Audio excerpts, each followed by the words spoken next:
Hello，大家好。Hello.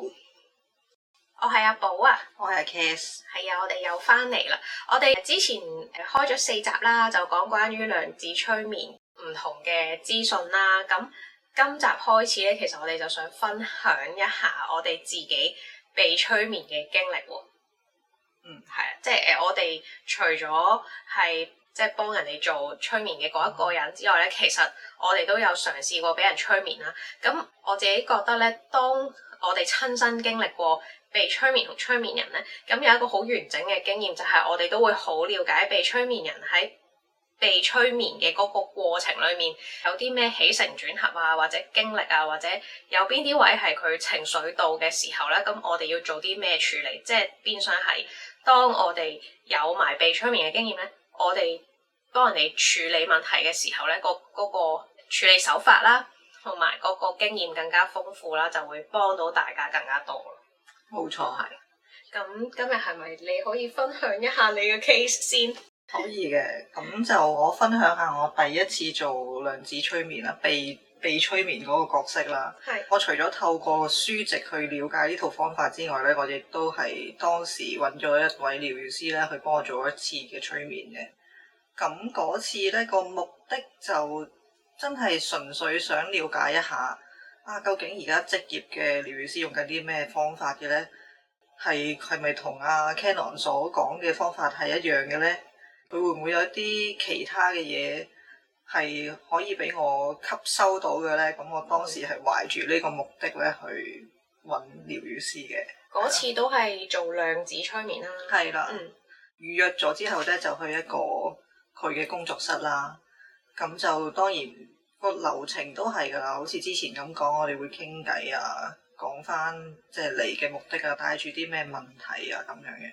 但係因為本人咧，其實係一個好理科嘅人嚟嘅，我個頭腦係不斷咁樣去，即係我譬如聽完一句説話，我個腦就開始轉嘅啦，轉喺度諗，呢句説話背後個目的係咩咧？跟住我應該要做啲咩反應咧？咁其實我個腦成日都係轉緊呢啲嘢嘅，咁就變相咧，我就真係一個叫做較難進入去狀態嘅 case 啦。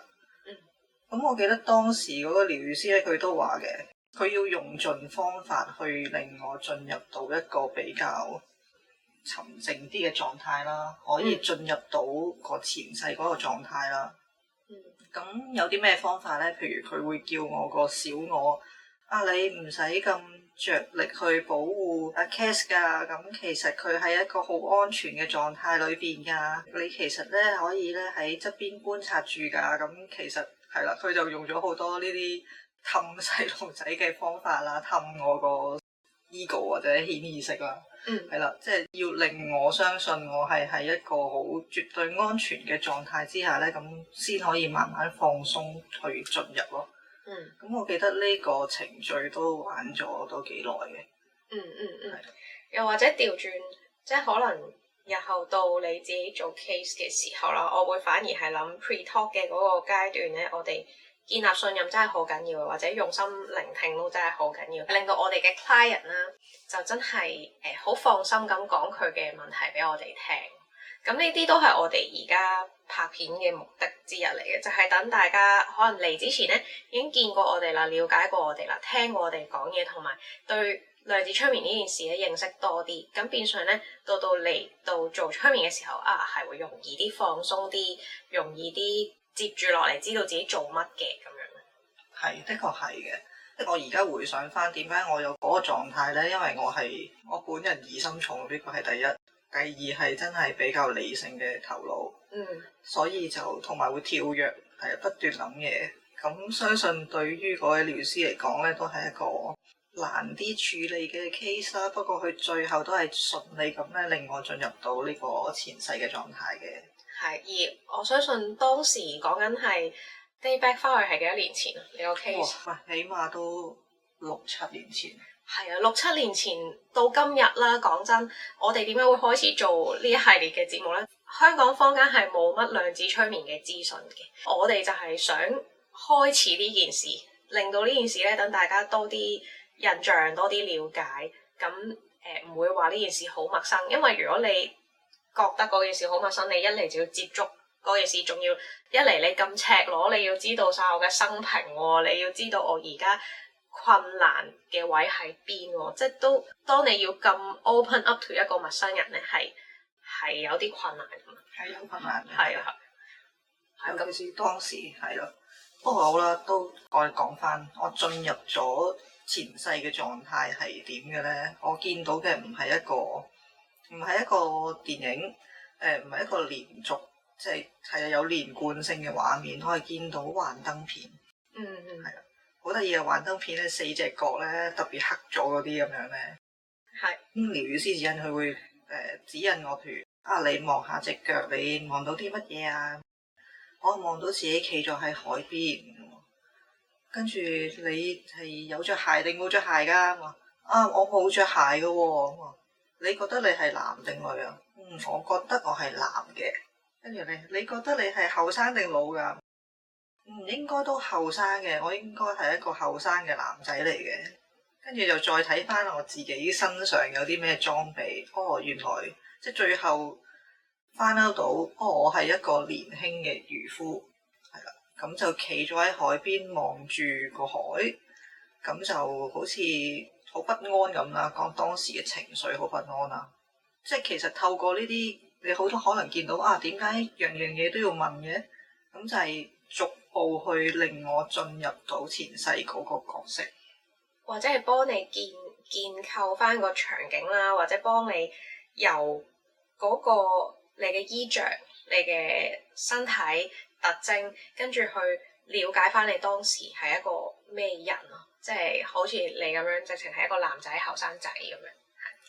了解到自己，原來我係有一世係一個年輕嘅漁夫啦，跟住佢就會問下你究竟做緊咩咧？我望緊個海，出邊咧就好似有暴風雨嚟緊，因為見到遠處咧有啲閃電咁樣嘅。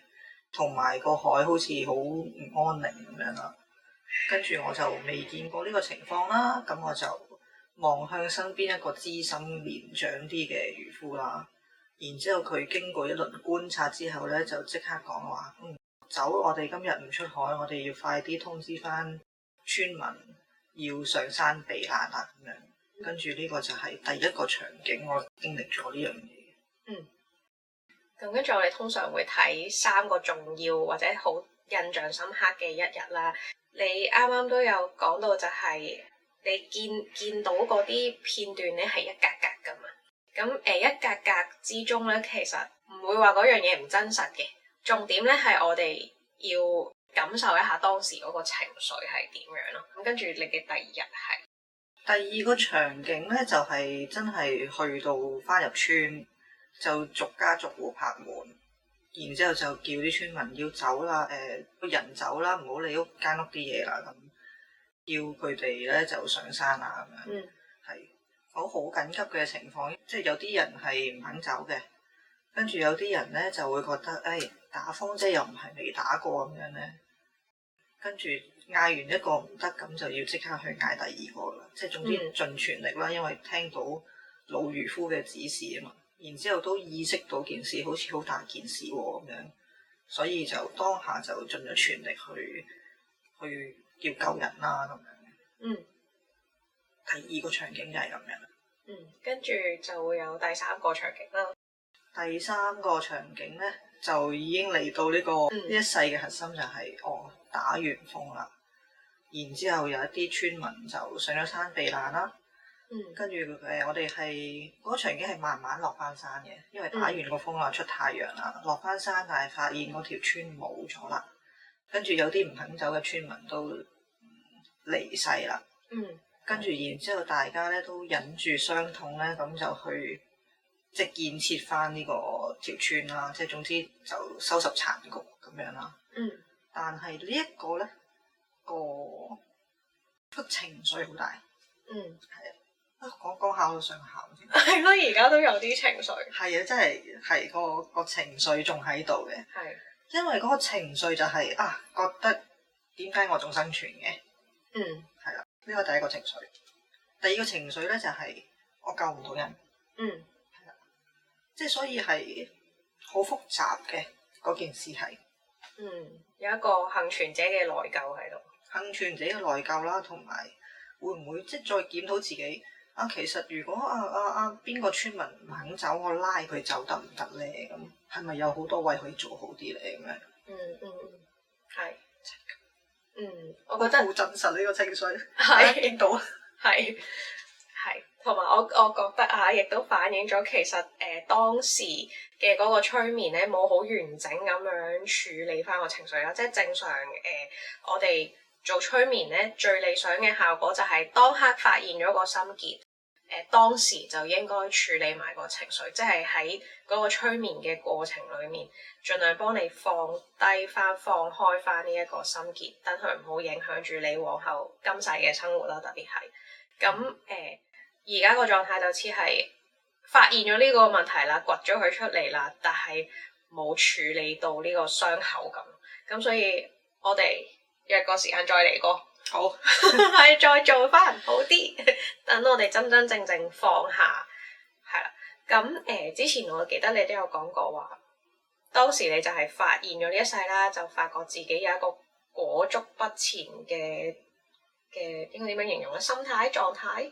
係呢一個情緒點樣影響到我現世嘅生活咧？就係即係可能個腦有好多 idea，但係又會覺得唔知自己做唔做得好啦，即係驚啊，係會卻步啦，係啦，仲有就係可能背後仲有個心態係覺得自己唔值得更好嘅，可能係嗰個幸存者嘅係內疚衍生出嚟，係應該係嗰個內疚衍生出嚟嘅，即係點解即係咁多人死，點解嗰個死嗰個唔係我嘅咧？咁樣跟住就會覺得自己唔應該 deserve 有一個更好嘅生活。咁而呢一樣嘢咧喺第四個場景都顯示咗出嚟嘅。第四個場景咧就係應該係去到我老嘅。我仍然都係喺嗰條村嗰度生活，仍然都係做一個漁夫，不過叫做已經係成為咗一個資深嘅漁夫啦咁樣。咁咧喺間屋裏邊咧就應該係同住一個年老嘅女士，嗰個應該係媽媽嚟嘅，係啦。咁如果我冇記錯啦，嗰一世嘅我咧係冇結婚嘅，係啦。咁只係日復一日咁喺嗰條村度打魚生活過咗去就算，即係冇點講咧，唔會要求更好，亦都唔即係每日可能就係覺得唉，生活就係咁噶啦咁樣。或者咁講，當你一出咗嗰個幸存者嘅內疚嗰個心情咧，即係你都有講啦，你會問自己點解唔係我死咧？點解我救唔到更多人嘅話，咁你都好難會俾自己快樂咯。就喺嗰一世已經可能由後生到老 repeat 咗幾廿年，唔俾自己過得好咯。係啊，好凄涼啊！嗰世真係嗰個後生仔真係。係啊。跟住可能就係呢個就係已經烙印咗喺你嘅潛意識好深刻，因為當你一個習慣重複幾廿年，重複一個唔俾自己過得好嘅習慣幾廿年，要帶住一份內疚去生存嘅，咁佢就會記住咗喺我哋潛意識，然後直至到可能 carry 喺你呢個靈魂度嚟到今世都仲有咁咯。有啊，而家頭先見到啦，真係嘅。即係如果有一啲客人就會覺得我頭先見到嘅畫面係咪真㗎？跟住我話你睇下，你喊到，你喊到咁樣點會唔係真嘅咧？即係至少你個劇情其實劇情有少少唔重要嘅，但係個情緒係好重要嘅，即係好真實嗰樣嘢係。又或者係嗰啲劇情，就算未必好真實。即係或者係，因為你都有講過，你其實有啲 case 係唔係佢發生嘅，而係佢嗰一世發生嘅相反嘛，即係個潛意識俾佢睇相反嗰件事係點樣發生，咁都好。但係你同嗰個情緒有共鳴，即係如果你冇嗰個傷口，或者如果你冇嗰個情緒咧，其實你唔會同佢共鳴到咯。係咁，你有反應，你會喊得到，或者對你 impact 好大，其實就即係反映你都有呢部分咯。係啊，咁而大家鏡頭前都見到原來我裏邊仲有呢一樣嘢嘅，咁見到咯，咁咪再處理咯。但其實見到都幾重要，因為如果你見唔到，你係永遠唔知有啲乜嘢係需要去做嘅，即係你想做都做唔到，見唔到嘅話就見到係療愈嘅第一步。係咁，但係我相信即係今時今日呢個 case 係6-7年前啦。係啊，6-7年前啊，起碼6-7年前。今時今日嘅我哋係處理得好好多噶啦，即係譬如我自己，我就一定會盡量喺嗰個 case 離開間房之前，我一定會幫佢處理到放低咗個心結，即係等佢係開開心心咁離開，而唔係帶住嗰個情緒咁耐。即係而家就有啲似係挖開咗個傷口，但冇處理到咁樣。係當時就未知呢樣嘢啦，淨係見到其實當時嘅我就係，我原來都見到前世嘅，咁就覺得好 excited， 係啦，好 excited， 跟住就覺得好啊，心滿意足。但 kind of 都 fulfill 咗你嗰次去嘅目的嘅，因為嗰次你係想試下個過程係點，同埋係咪見到前世啦？係啦，跟住親身體驗咗一次 Canon 嗰個方法，原來係咁樣嘅。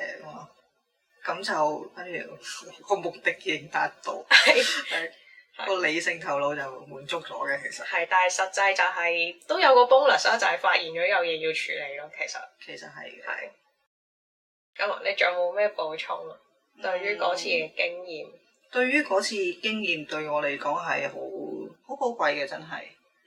因為有偷導師啦，自己有嘅經驗過啦，咁我亦都可以分享翻俾之後嘅客人聽啊。其實你未必一定係見到一個電影咁樣噶，你其實可以見到定格啊、幻燈片啊，甚至見唔到你都 feel 到噶，咁有個情緒喺度啦，所以你放輕鬆就得噶啦，咁樣咯。係，你講起見唔到嘅話咧，我都有 client 係嚟揾我催眠都7次8次噶啦，即係一般催眠有做啦。量子催眠有做啦，咁佢都 kind of 係一個資深被催眠嘅人啦。即係被催眠，你要 stable 喺被催眠嘅狀態咧，都係要訓練嘅。咁但係就算去到佢咁資深咧，佢都可能係冇畫面噶咯。咁佢可能唔係用畫面行先嘅，佢可能係用感覺直覺行先嘅。咁調轉咧就係佢收到個情緒嘅時候，感覺到情緒喺度啦，我就幫佢放大個情緒，然後佢就住個情緒咧，就順藤摸瓜咁去 feel 翻嗰件事。咁對佢嚟講咧，其實佢可能由頭到尾2個鐘都係唔會有畫面咁，但係佢就靠住放大個感覺去對應翻嗰件事，同埋揾翻佢要處理嘅嗰啲部分咯。咁都係得嘅，即係唔一定話我係咪要見到好生動啊，好似睇戲4D 啊，有晒反應啊嗰啲先係真嘅咧咁。反而我哋話係咪真，其實就係睇下嗰樣嘢同你共唔共鳴到咯，好似啱啱咁講。以上就係我第一次被催眠嘅經歷分享啦。你覺得做完嗰次嘅催眠之後咧，對你往後幫人哋催眠有咩幫助啊？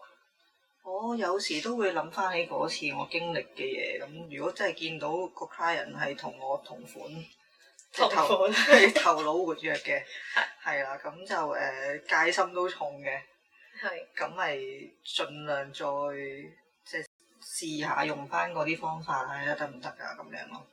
係，同埋我諗你都會特別有耐心、有耐性去幫佢哋手啦，因為你都好明白。好明白嘅，好明白就原來都唔係，即係呢個過程係要被訓練咯。係催眠係要訓練嘅。係。咁同埋，譬如我接觸過嘅 case 啦，咁有啲 client 係 even 嚟揾咗我3-4次都好啦，佢咧起碼咧個頭腦硬係中意兜圈兜半個鐘起碼，即係有時可能就係佢日常生活太繁忙啊，個頭腦太習慣喺嗰個 beta 波嘅狀態，好活躍。咁咧，你要佢放鬆咧，係要俾啲時間佢，佢可能就係慢慢兜圈、兜圈、兜圈，跟住越兜越平靜，越兜越平靜，咁樣佢就進入到個狀態咁樣。係。咁下集就到你分享啦。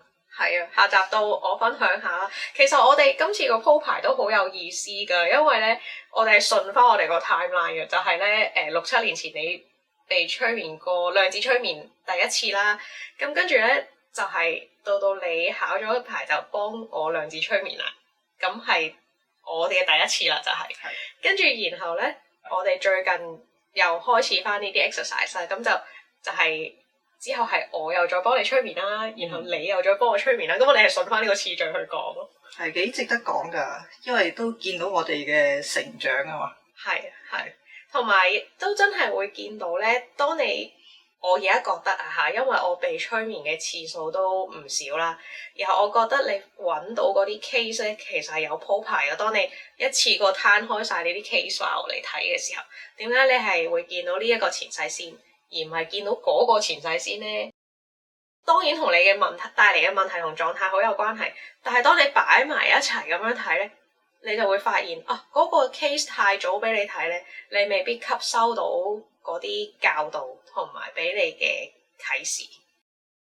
我覺得潛意識嘅安排係有料到嘅，係有料到，有料到啊！冇錯，係咁，我哋下集再繼續分享啦。咁歡迎你哋喺下邊留言啦，同埋 like 啦、subscribe 我哋啦。咁亦都可以喺 Facebook、IG 都 follow 翻我哋啦。你哋有問題或者留言留俾我哋嘅話，咁我哋有機會睇下係咩問題啦。如果有機會，我哋可以拎出嚟都講解下或者延伸討論一下咯。好，好，下集見，拜拜，拜拜。